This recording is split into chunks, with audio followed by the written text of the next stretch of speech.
When your own son tells you you're worth nothing, you don't cry, you just wait. Because sometimes silence has the loudest revenge. The conference room smelled like burnt coffee and cheap air freshener. I sat in the back row, knees together, purse on my lap like a shield. My son Blake sat up front with his wife, Tiffany, both dressed in designer black, whispering like they own the place. Dad's lawyer, Mr. Hargrove, cleared his throat. We begin with the last will and testament of Leonard James Whitaker. Blake turned and smirked. Mom, he said, loud enough for everyone to hear. Don't expect a dime from Dad's $92 million. Tiffany snickered. I didn't flinch. I just adjusted my glasses and pressed record on the phone hidden in my coat pocket. Because deep down, I knew something they didn't. He thought the money would buy him control. But that day, every word from the lawyer's mouth chipped away at his pride. Hargrove started with the charities. $10 million to the Children's Hospital, $5 to the animal shelter. Blake rolled his eyes. Dad always did love strays more than family. I stayed quiet, hands folded over my purse. He never did understand that compassion doesn't come with a price tag. Hargrove turned another page. The beach house in Malibu, to be sold, proceeds to a trust. Blake's smirk slipped. The ranch in Montana, donated to the Rock Creek Conservation Group. Tiffany whispered, Is he serious? Blake muttered, What the hell is this? He's giving away everything. The air thickened. Even the ceiling fan seemed to hesitate. Hargrove adjusted his glasses and continued, voice calm but cutting. All personal bank accounts, investment portfolios, and liquid assets. Blake leaned forward, like a dog hearing a whistle, are to be transferred to the beneficiary listed hereafter. The room went still. You could hear the pen rolling off someone's folder. I didn't move. Just watched my son, chest rising fast, his confidence cracking. Because this was the part he'd been waiting for, and the part I'd never forget. He still didn't know whose name came next. He told me not to expect a dime. But when the lawyer said my name, the room forgot how to breathe. Are to be divided as follows, Hargrove said, his voice calm, deliberate. He paused, eyes flicking toward me for the briefest second. My stomach flipped, but I kept my face still. Blake smirked, leaning back in his chair. Here we go, he whispered. Crumbs for the old lady. Hargrove didn't blink. To my former wife, Evelyn Whitaker. The air shifted. I bequeath the entirety of my remaining estate, valued at approximately $92 million, to be held in trust with her as sole trustee. Silence. The kind that stretches. Heavy, stunned, electric. Blake's face drained of color. Tiffany gasped, her hand frozen midair. The lawyer's words echoed in the walls like a sermon. I didn't move. Didn't smile. Didn't blink. Just felt the faint vibration in my coat pocket. The phone still recording every second. Because sometimes, the sweetest revenge isn't loud. It's legal. And that day, justice wore my name. He called me a liar. But I came armed with 20 years of silence, and proof that silence remembers everything. Blake shot up from his chair, knocking it backward. This is bull. She left him 20 years ago.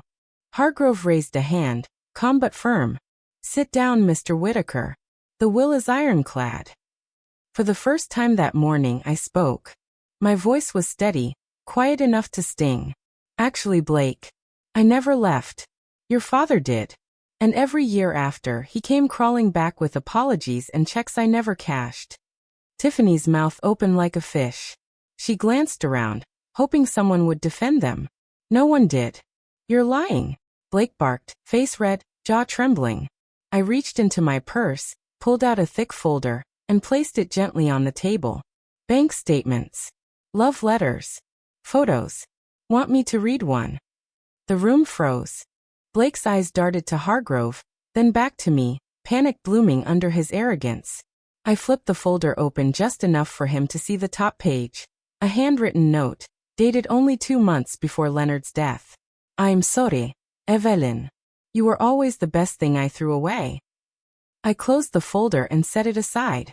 You see, son, some of us don't need to fight for money. We just wait for the truth to come knocking. The silence that followed was different this time. Not shock, not confusion. It was respect. And maybe deep down a little fear. He thought the money was the punishment. But my husband, he left something better. A lesson with an engine that never ran. Hargrove cleared his throat again. There's a codicil, he said, adjusting his papers.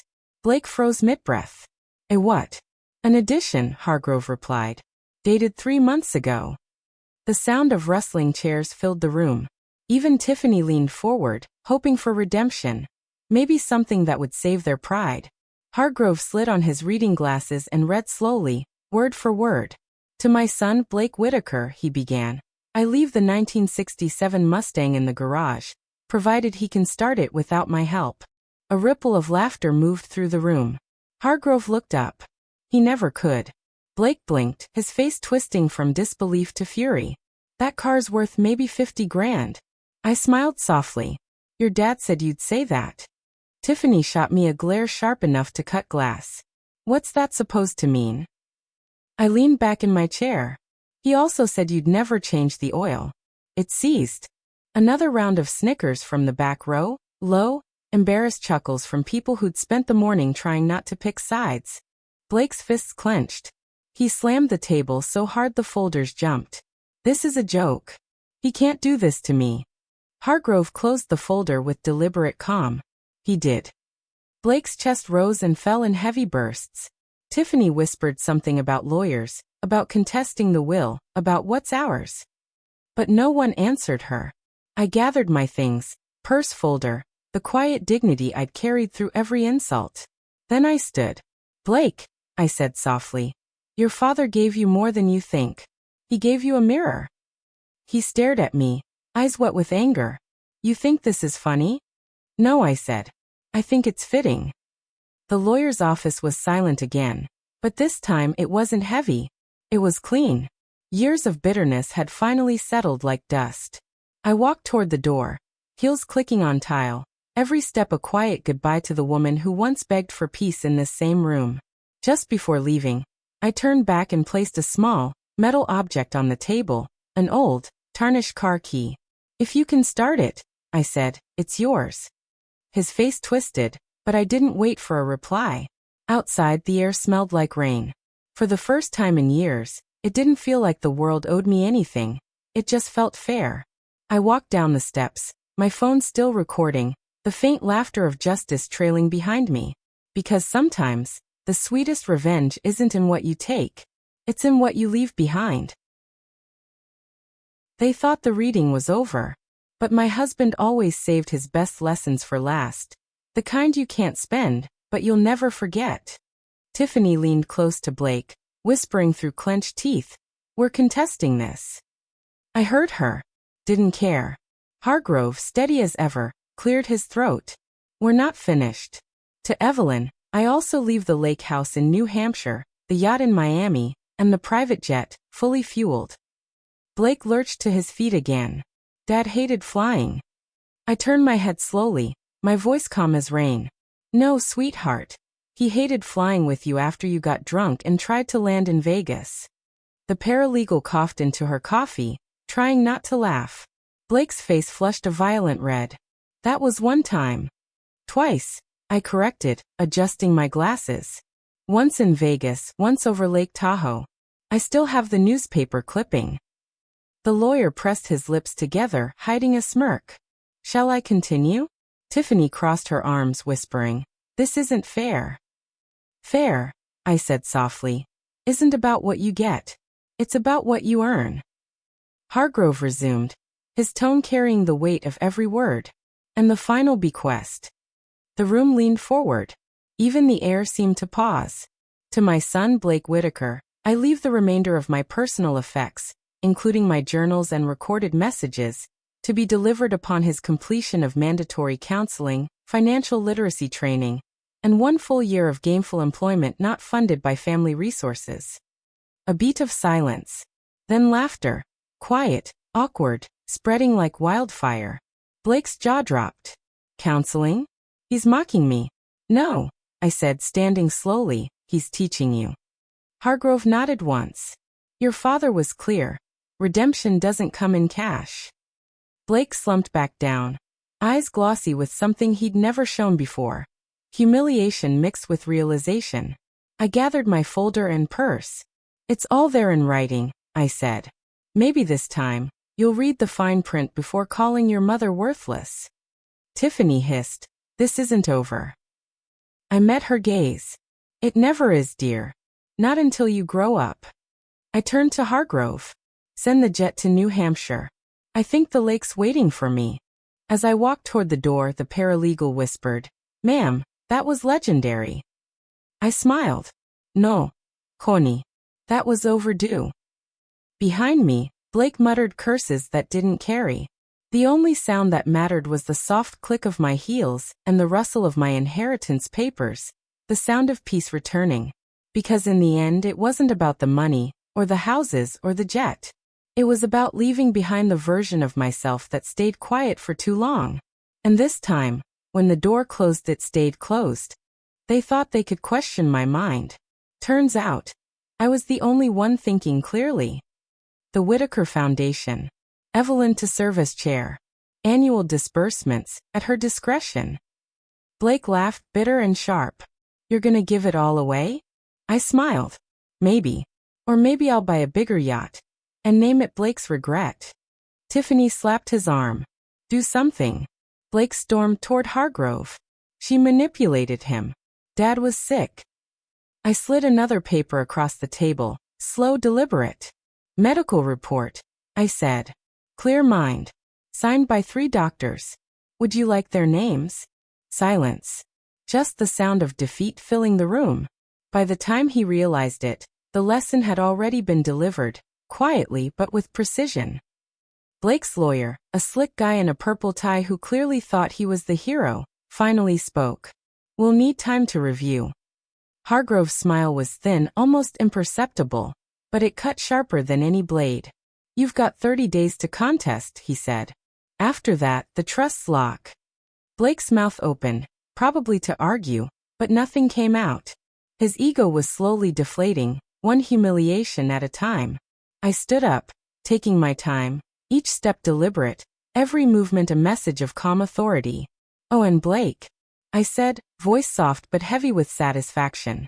He turned, hope flashing briefly in his eyes, the kind of hope that dies the second reality hits. I reached into my purse, fingers brushing the leather, and pulled out a small metallic key. "The storage unit in Jersey," I said, placing it on the table. "Full of your old high school trophies." A ripple of disbelief ran across the room. Blake's face twitched. "Your dad said you might want reminders of when you were actually good at something." Snickers bubbled up from the back of the room, subtle, but loud enough to sting. Tiffany's jaw dropped, her hand flying to cover her mouth. Blake's fists clenched, and for a moment, he looked like a man who'd just realized he'd bet everything on losing. Hargrove adjusted his glasses, hiding his amusement behind a professional mask. "Consider that the final bequest," he said, voice calm but pointed. "Everything else has been delivered according to Leonard James Whitaker's will." I picked up my purse, letting the key slide between my fingers like a slow-motion victory. "You'll find the trophies neatly stacked," I added, smiling faintly. "And maybe, just maybe, a little note reminding you of what humility looks like." Blake groaned. But no words could undo the truth laid bare that day. I walked toward the door, each click of my heels a punctuation mark on 20 years of silence and endurance. Behind me, the lawyer muttered something under his breath, probably about paperwork or appeals. I didn't hear it. Didn't care. Outside, the sun hit the pavement, warm and unhurried. I felt the weight lift from my shoulders, lighter than it had been in decades. The recording in my coat pocket still ran, but this time it wasn't for evidence. It was a trophy in itself, proof that justice, patience, and dignity always pay off. And as I reached my car, I looked back once, just to see Blake's expression. A mixture of disbelief, anger, and maybe a tiny flicker of respect. Sometimes, winning isn't about fighting loud. Sometimes it's about walking away and leaving the world to catch up. And that day Blake finally did. They thought the story ended in the lawyer's office, but sometimes, the lesson follows you into the hallway. We finally broke for air.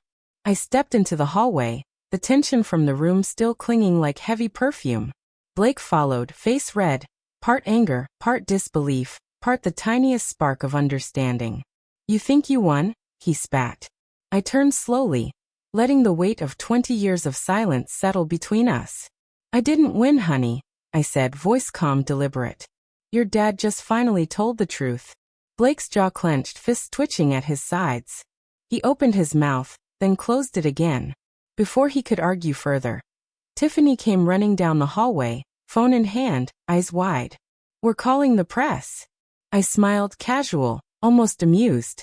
"Go ahead," I said, tilting my head. "I've got the voicemails. The ones where you called me, the dried-up ex who'll die broke." Ring a bell. Her face drained of color. The phone slipped from her trembling fingers. Blake grabbed her arm, pulling her close. "Shut up, Tiff," he muttered, his voice sharp but powerless. I let the silence stretch, letting them feel it fully. The gap between arrogance and reality, between entitlement and truth. "See," I said softly, almost a whisper. "The thing about truth is it always finds a way to catch up. And your father?" He made sure it did, even 20 years later.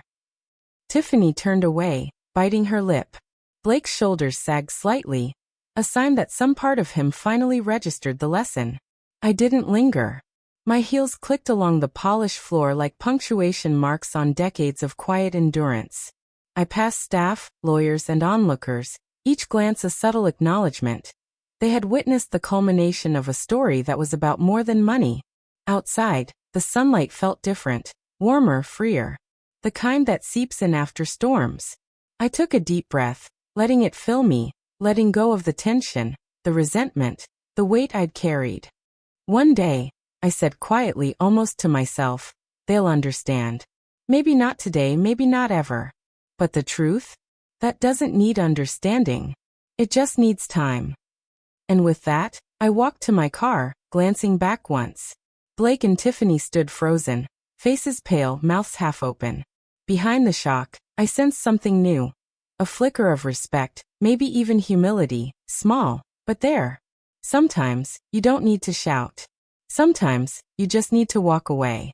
And let the world watch the echoes of the lesson you left behind. They thought everything was over. But my husband had one last message, and it wasn't for me. Back inside, the tension thick as fog, Hargrove cleared his throat. "There's a video." Blake groaned, dragging his hand down his face. "Oh, come on." The screen flickered to life. Dad appeared, thin but sharp, sitting at his desk, the sunlight catching the edges of his glasses. His voice was calm, precise, and unmistakably Leonard. "If Blake's watching this," he said with a faint smirk, "he's mad." "Good. Evelyn, you earned every penny. You put up with me for 30 years. Blake put up with me for 30 minutes at Christmas." I smiled quietly, leaning back in my chair. Dad always had that mix of humor and authority. "Blake," Dad continued, pointing to the camera like he was still holding court. "You once asked why I never trusted you with money. Remember the boat you sank? The Ferrari you wrapped around a pole? This is why." A nervous chuckle ran through the room. Blake's mouth opened, closed, then opened again, nothing coming out. Tiffany shifted uncomfortably, her hand gripping Blake's arm. "Money," Dad said, eyes twinkling, "isn't about ownership. It's about responsibility. Something you'll learn, eventually. But maybe not today." Blake's jaw tightened. This is ridiculous." "Ridiculous," I whispered, leaning forward, calm and collected. "No, honey. It's exactly what you needed to see." Dad's voice softened. "Evelyn, thank you for holding on when I couldn't. For laughing when I was foolish. And for forgiving me when I was stubborn. You did more than earn this. You earned my trust and respect. Blake, your lesson begins now." Blake's eyes flicked between the screen and me, realization creeping in like a slow tide. The arrogance, the smirk, the entitlement, all stripped away by decades of patience, love, and a husband's final words. The screen went dark. The room was quiet, except for Blake's shallow breaths and Tiffany's muted gasp. I gathered my purse, folder, and the small metal key. My trophies from this morning of justice. "Well," I said softly, voice carrying a faint smile. I think your father said it all. Blake slumped into his chair, fists clenched on the table, defeated but alive to the lesson. Tiffany stayed close to him, silent, the fire in her eyes dimmed by clarity. Sometimes, I said quietly, more to myself than anyone else, the best inheritance isn't money. It's the truth, and a reminder that respect is earned, not given. I stood, letting the weight of decades slide off my shoulders. My heels clicked softly against the polished floor as I passed Hargrove and the few remaining witnesses. Outside, sunlight poured in, warming me. I carried nothing but dignity, patience, and proof that silence, when paired with timing, can be the sharpest justice of all. And for Blake? Well, he'll remember this day for the rest of his life. Some victories aren't loud. Sometimes they're just undeniable. The video ended. Silence hung in the room like thick velvet. Blake's face was red, a mixture of rage, disbelief, and humiliation he couldn't quite swallow. Without warning, he kicked a chair across the polished floor, the sound echoing like thunder. I'm suing for undue influence, he shouted, voice cracking. Hargrove, calm as ever, handed me a USB copy of the will, the video, and your father's diary, he said. I took it gently, feeling the weight of decades of foresight, love, and lessons neatly packed into a small device. I flipped it open, thumb brushing the edge of a page. Page 87. Leonard's handwriting clear and precise. Blake asked for $1 million to start a crypto fund. I said no. He called Evelyn a leech. I decided then. I tucked the USB away in my purse, a satisfied, quiet smile tugging at the corner of my lips. Anything else, Blake? I asked, calm, soft, almost serene. He froze. His chest heaved. Words failed him. The years of entitlement, arrogance, and overconfidence came crashing down in a single moment of stark reality. Blake stormed out, fists clenched, rage radiating from every step. Tiffany ran after him, screeching about lawyers, press, and her own brand of righteous indignation. The door slammed behind them. The room exhaled. Even the furniture seemed to settle, the echoes of Blake's fury fading into silence. I leaned back for a moment, allowing the calm to soak into me. Years of patience, endurance, and quiet resilience had culminated here. Not in shouting matches, not in anger, not even in money, but in undeniable proof. Some people need to see it all spelled out, I murmured. Hargrove cleared his throat. Ms. Whitaker, everything is finalized. Trusts, bequests, codicils. All as your husband intended. I nodded, fingers brushing the USB in my purse. A quiet satisfaction settled in my chest, the kind that comes from knowing that justice doesn't always have to be loud. It just has to be certain. I glanced at the empty hallway where Blake and Tiffany had disappeared. Their footsteps, once loud with arrogance, now replaced by silence. Sometimes, I said to myself softly, winning isn't about fighting. It's about waiting and knowing exactly when to act. The afternoon sun streamed in through the office windows, golden and forgiving. I straightened my coat, adjusted my glasses, and walked toward the door. Each step was deliberate, measured, a rhythm of someone who had endured, survived, and finally emerged unshaken. Outside, the air smelled of freedom. The city bustled around me, oblivious to the quiet victory that had just unfolded inside the Whitaker estate. I smiled, knowing this chapter was over, and for the first time in decades, the weight of expectation and judgment had been lifted from my shoulders. And for Blake and Tiffany? Well, the world would catch up soon enough. Because some lessons aren't just learned, they're remembered. Some victories don't need applause, just a little wit and perfect timing. Hargrove approached, his expression calm but warm. You okay? He asked. I nodded, feeling lighter than I had in decades. Better than okay, I said, a quiet smile tugging at my lips. He chuckled softly. Your ex wanted you to have options. There's a clause, if Blake contests and loses, he pays your legal fees. Triple. I laughed aloud, the sound echoing down the hallway. Leonard always did love a good burn, I said, letting the memory of his humor wash over me. Outside, the sunlight hit the building, golden and forgiving. A cluster of reporters had gathered, Phones raised, pens ready. I walked past them, heels clicking lightly on the pavement, shoulders straight, carrying nothing but dignity and quiet triumph. One reporter called out, loud and hopeful, "Mrs. Whitaker, any comment?" I paused, letting the moment stretch. The cameras clicked. The microphones leaned in. The city seemed to hold its breath. I smiled, not smugly, not angrily, just with the calm satisfaction of someone who had endured, survived, and finally won. "Yeah," I said, voice clear, calm, and just a touch playful. "Tell my son the Mustang needs a jump."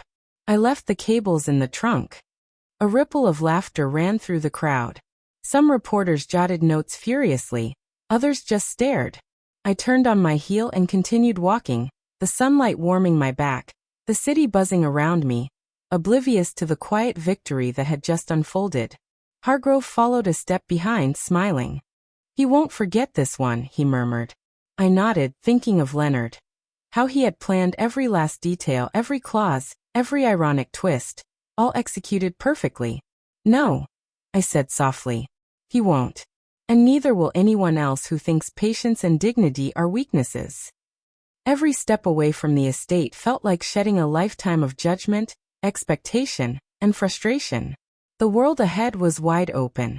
I felt the weight of decades lift off my shoulders, replaced with a lightness that came from knowing the truth, the law, and love, the real kind, had been on my side all along. Some victories, I whispered to myself as I passed the reporters, aren't loud. They don't need headlines. They just need timing, and a little bit of humor. And with that, I walked on, heels clicking, head held high, leaving behind the chaos, the anger, and the entitled. Because the final lesson of the Whitaker estate wasn't about money, power, or revenge. It was about patience, dignity, and knowing exactly when to hand someone the cables for a Mustang that wouldn't start. Some victories aren't loud. They're quiet, personal, and entirely for you. That night, I sat in the lake house, fire crackling softly in the hearth. The scent of burning would mix with the faint hint of the lake outside. Peace finally had a shape. My phone buzzed. Blake. I saw his name flash across the screen. My fingers hovered for a second. Then I let it ring. Straight to voicemail. "Mom, we can settle. Half. Just half." I deleted it. Careless, deliberate. A small act, but it carried the weight of 20 years of nonsense. I poured a glass of deep red wine, swirling it in the crystal, and let the warmth fill me. The yacht rocked gently at the dock, the water lapping in perfect rhythm. I looked out at the horizon and named her Evelyn's Wake. Not for Blake. Not for the past. For me. I let the night stretch, listening to the crackle of the fire and the gentle slap of water against the hull. For decades, I had waited, endured gossip, judgment, arrogance, and entitlement. And now, I could finally breathe. The next morning, the phone rang again. This time it was the bank. "Mrs. Whitaker, the first transfer is complete. $92 million in your trust." I smiled, a slow, quiet smile that reached my eyes. A toast to patience, dignity, and the quiet satisfaction of seeing truth finally realized. "Send Blake a postcard," I said aloud, voice calm, amused. "Tell him I'm buying a bigger boat." I set the phone down and walked out to the deck. The morning sun sparkled across the lake, hitting the water like a million little diamonds. The world felt expansive, forgiving, a reflection of the life I had earned. A life built not on anger or revenge, but on resilience, patience, and knowing my own worth. For the first time, the past felt distant, irrelevant, even petty. I poured another glass of wine, clinked it gently against the railing, and let the horizon swallow all the chaos and entitlement left behind. Some lessons, I realized, are best left unspoken. Some victories, the sweetest, are quietly savored. And some second chances? They are exactly what you make of them. I leaned back, letting the sun warm my face, the yacht rocking gently beneath me. Leonard's legacy was more than money. It was humor, timing, foresight, and the knowledge that dignity and patience always outlast anger and arrogance. And as the water shimmered and the firelight faded, I finally understood. This wasn't about defeating Blake. This wasn't about the money. This was about freedom. A freedom I intended to savor. Fully, unapologetically, and entirely for me. Some lessons take longer than money or legal documents to sink in, but when they do, the change is quiet, undeniable, and often necessary. 3 days later, Blake showed up at the lake house. Alone. He looked like he hadn't slept in a week. Hair mussed, eyes bloodshot, shirt wrinkled. A far cry from the polished, entitled man who had stormed out of the will reading. "Mom, please," he said, voice low, almost fragile. I let him in, closing the door softly behind him. The warmth of the lake house contrasted sharply with the tension he carried. He paced the room like a caged animal, muttering to himself. "I was wrong. Dad was wrong. Just don't cut me out." I poured 2 cups of coffee, the steam curling between us like a silent divider. "You're not cut out," I said, voice calm, deliberate. "You're cut off. There's a difference." He froze mid-step, looking at me like I had just spoken a foreign language. "Cut off?" he asked, voice barely above a whisper. "Yes," I said, sliding the coffee across the table. "Cut off from entitlement, from shortcuts, from assuming the world owes you something. Not cut out from learning, growing, or facing consequences. That's your job now." Blake slumped into the chair, exhaustion and defeat written across his face. What do I do now?" he asked, tone small, almost pleading. I reached into my purse and slid a card across the polished table, the edges catching the morning light. "Therapist. Good one. Dad prepaid for a year." He looked at it, then back at me, a mixture of shock, disbelief, and finally, a flicker of gratitude. I don't know if I can do this," he admitted. "You don't have a choice," I replied gently. "But here's the thing. Facing it isn't punishment. It's preparation. For life, for money, for being a man capable of trust, respect, and self-control. Dad left you more than money, he left you lessons. And now it's on you to act." Blake nodded slowly, swallowing hard. For the first time, he wasn't angry at me. He wasn't angry at Dad. He was just confronted by reality. "You'll fail sometimes," I added, softening. "You'll make mistakes. But that's okay. Just don't refuse to learn. Don't refuse to grow."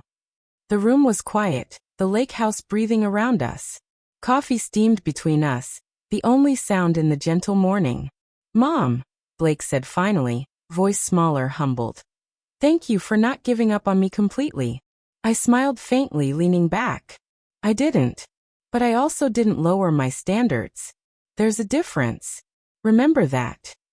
And for the first time in years, Blake stayed quiet. Not defeated. Not resentful. Just reflective. Some lessons are learned in courtrooms. Some in letters, videos, or legal clauses. But the ones that stick? The ones that last? They're learned quietly, over coffee, with boundaries firmly in place. A week later, Tiffany filed for divorce. Blake moved into a tiny studio. I didn't gloat. I just sent the Mustang to a shop, got it running, and drove it myself. Windows down, radio loud, wind in my hair. The Whitaker Foundation's first grant went out, $10 million to a women's shelter. Blake saw it on the news. He texted, "You're really doing this?" I smiled at my phone and replied, "Watch me." 6 months ago, I thought Blake was lost. Today he showed up with a toolbox. Sober. "Can I visit?" he asked. I said yes. He arrived, sleeves rolled up, toolbox in hand, looking different. Grounded. Real. Without a word about money, he got to work fixing the dock I'd been meaning to repair for months. When he finally leaned back, wiping sweat from his brow, he said quietly, "Dad was right about the oil." I laughed, shaking my head. He usually was. For the first time in a long while, there was no tension, no resentment, no entitlement hanging between us. Just work, sun, and quiet understanding. We sat on the porch afterward, the lake stretching out in front of us, calm and forgiving. Blake's voice broke the silence. "You happy?" I looked out over the water, sunlight dancing on the waves. Took a slow breath. "Getting there," I said. "Nos magnis, no gloating." Just a smile. The kind that comes from surviving, learning, and finally knowing that patience, dignity, and time can heal even the deepest wounds. And for Blake, I realized this was the first lesson he had truly understood. Respect, responsibility, and the quiet power of someone who refuses to be anything less than herself. Some battles don't need a fight. Sometimes, winning is simply knowing when the contest will never happen. The contest never happened. Blake's lawyer quit, citing the case as unwinnable. I smiled quietly. Leonard's foresight had worked again. Patience, planning, and truth had rendered argument pointless. I flew the jet to New York, the hum of engines beneath me like a reminder that freedom comes in many forms. At the Foundation Board meeting, I laid out plans for the Whitaker Foundation's youth programs. I hired Claire, my granddaughter from my first marriage, to lead them. Sharp, determined, and full of promise, she was exactly the person to carry the legacy forward. The board nodded, impressed. The programs would change lives, just as I always intended. Later, Blake saw her name on the organizational chart. His text buzzed on my phone. "She's family too." I typed back, calm and assured. Always was. No gloating. No arrogance. Just quiet satisfaction. The foundation, the legacy, the lessons, all intact. Some victories aren't flashy. They aren't headlines or lawsuits. They're moments where integrity, patience, and careful planning do the work for you. Blake might have tried to challenge me, to undermine, to intimidate, but in the end, the truth, the law, and Leonard's careful guidance had spoken louder than any lawyer's words. And as the jet soared above the city, I thought of Leonard, of the careful planning, the humor, the lessons embedded in every clause, every gift, every bequest. Some inheritances are more than money. They're wisdom, foresight, and the subtle knowledge that dignity always outlasts entitlement. Claire smiled beside me, eager and ready to begin. The legacy wasn't just preserved, it was strengthened. And for Blake? He had learned in his own way that family, respect, and responsibility were the true inheritance. Some lessons take decades. Some lessons require patience. And some lessons simply wait for the right moment to be understood. Some lessons take a lifetime, and some acknowledgments are worth framing. 1 year later, Blake sent a letter. Handwritten. Careful, deliberate, honest. I get it now. I was a jerk. I don't expect anything. Just wanted to say I'm proud of what you're doing. I smiled as I read it, feeling a quiet satisfaction that had nothing to do with money, lawsuits, or revenge. I framed it, hung it in the lake house bathroom, strategically placed where he'd see it every time he visited, which he did. Once a month. No Tiffany. No demands. No reminders of past grievances. Just coffee, quiet conversation, and the slow rebuilding of a relationship grounded in accountability and respect. He would glance at the letter, a small, reflective smile crossing his face. And I would see it, too, proof that patience, dignity, and a lifetime of quiet strength could change even the most entitled hearts. The lake stretched before me, golden in the morning sun. The Mustang rested nearby, fully serviced, a symbol of independence and small triumphs. The foundation thrived, Claire managing programs, lives being changed, laughter and opportunity flowing into the world as Leonard had always hoped. Some victories aren't loud. They aren't celebrated with headlines or social media posts. They're quiet, personal, and deeply satisfying. They're proof that perseverance, patience, and integrity endure far longer than greed, arrogance, or entitlement. Blake's visits became a ritual, a reminder that relationships can heal, that lessons can stick, and that respect is earned, not demanded. I poured the coffee. He sipped. I sipped. We watched the morning mist rise off the lake. No arguments, no judgment, just presence. Just reflection. And in that quiet, I realized the ultimate truth Leonard had left behind. Family, legacy, and the knowledge that patience paired with dignity will always outlast entitlement. And sometimes a carefully planned bequest. The lake was calm. The fire crackled faintly in the hearth. And for the first time in decades, I felt completely at peace. Some lessons take time. Some inheritances aren't about money. And some moments are worth waiting for. Some victories are quiet. Some are celebrated with champagne. And finally with peace. The yacht's christening was small. Just me, Claire, and Blake.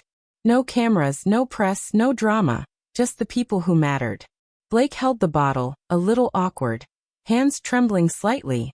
I looked at him and said, "You do it." He grinned, hesitated for a second, then smashed the bottle against the hull. Champagne foamed, spilling like a small, sparkling waterfall. The name gleamed across the side of the yacht. Evelyn's Wake. Blake's eyes met mine. "Dad would have loved this," he said softly. I smiled, a mixture of nostalgia, triumph, and relief. He's watching.